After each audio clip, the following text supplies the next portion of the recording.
Hello friends, today నేను చేపల పులుసు చేయబోతున్నానండి. ఈ చేపల పులుసు కాఫ్కి కోల్డ్కి కానీ బెటర్గా రిలీఫ్ ఇస్తుందండి. చాలా గుడ్ ఫర్ హెల్త్ అండి. ప్లీజ్ ట్రై చేయండి ఒకసారి. ఇది ముళ్ళు ఉంటుంది, చేప వాసన వస్తుంది, స్మెల్ వస్తుంది అంటారు, కానీ ఒకసారి ట్రై చేయండి, చాలా టేస్టీగా ఉంటుంది. ఫస్ట్ ఆఫ్ ఆల్ నేను అరచేతిమైన చింతపండుని తీసుకున్నానండి. తీసుకొని ఒక పాత్రలో 3 గ్లాస్ ఆఫ్ వాటర్ వేసి నానబెట్టానండి.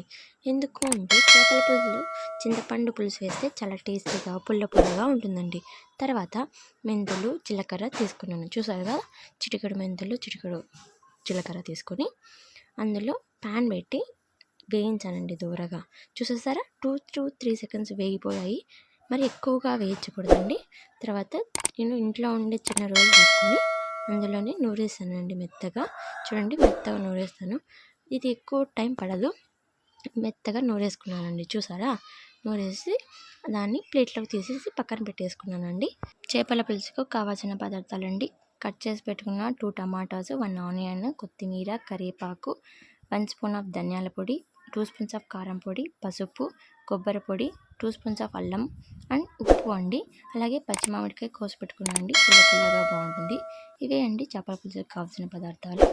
తర్వాత స్టవ్ మీద ఒక ప్యాన్ పెట్టానండి, పెద్ద ప్యాన్, ఎందుకంటే పులుసు కోసం.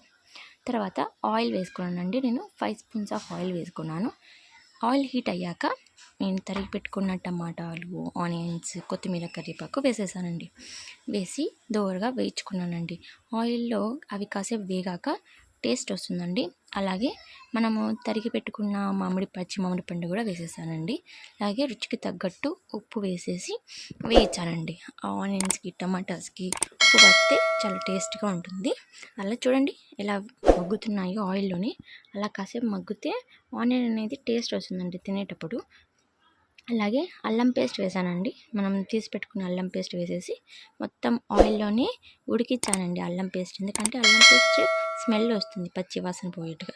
అది వేగే వరకు మనము చింతపండును ఇలా గుజ్జు చేసేసుకున్నామండి.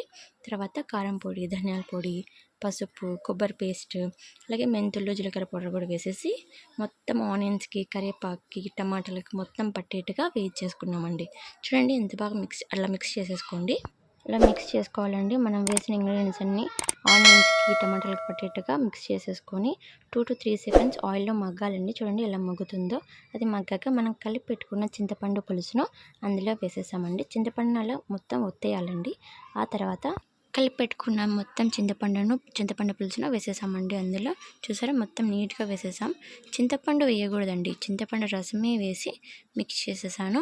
చూడండి ఎలా కనిపిస్తుందో ఆయిల్లో. చూడండి మగ్గుతుంది. అది బాగా ఉడికేదానికి ప్లేట్ పెట్టి మూసేసామండి. ప్లేట్ తీసి చూస్తే చూడండి చింతపండు పులుసు ఎలా ఉడుకుతుందో. ఆ ఉడికిన దాంట్లోకి మనం వాష్ చేసి పెట్టుకున్న చేపల ముక్కలన్నిటిని వేసేసానండి నేను. అన్ని చూడండి ఒకదానికొకటి వేసేసి నీట్గా అన్నీ వేసేసానండి. వేసేసి మొత్తం చింతపండు పులుసులోకి యాడ్ చేస్తాను చేప ముక్కలని. అది చింతపండు పులుసులోకి చేప ముక్క ఉడకాలి కాబట్టి మూత పెట్టేసానండి. మూత పెట్టేసి 10 మినిట్స్ దాకా కుక్ అవ్వనివ్వాలండి. అది చూడండి, 10 మినిట్స్ తర్వాత ఎలా ఉడికిపోయిందో. ఆ గ్రేవీ అనేది చూడండి ఎంత చిక్కపడిపోయిందో. అంతే అండి, చేపల పులుసు చాలా ఈజీ అండి. చూసారు కదా, చేపల పులుసు ఇదే టైప్గా మీరు కూడా ట్రై చేయండి. స్టవ్ కట్టేసి కొత్తిమీర గార్నిష్ చేస్తే చాలా టేస్టీగా వచ్చిందండి. చేపల పులుసు రైస్లో కానీ, రాగి ముద్దలో కానీ, జొన్న రొట్టెలో కానీ చాలా రుచిగా ఉంటుందండి. Please share and like, subscribe friends. Thanks for watching.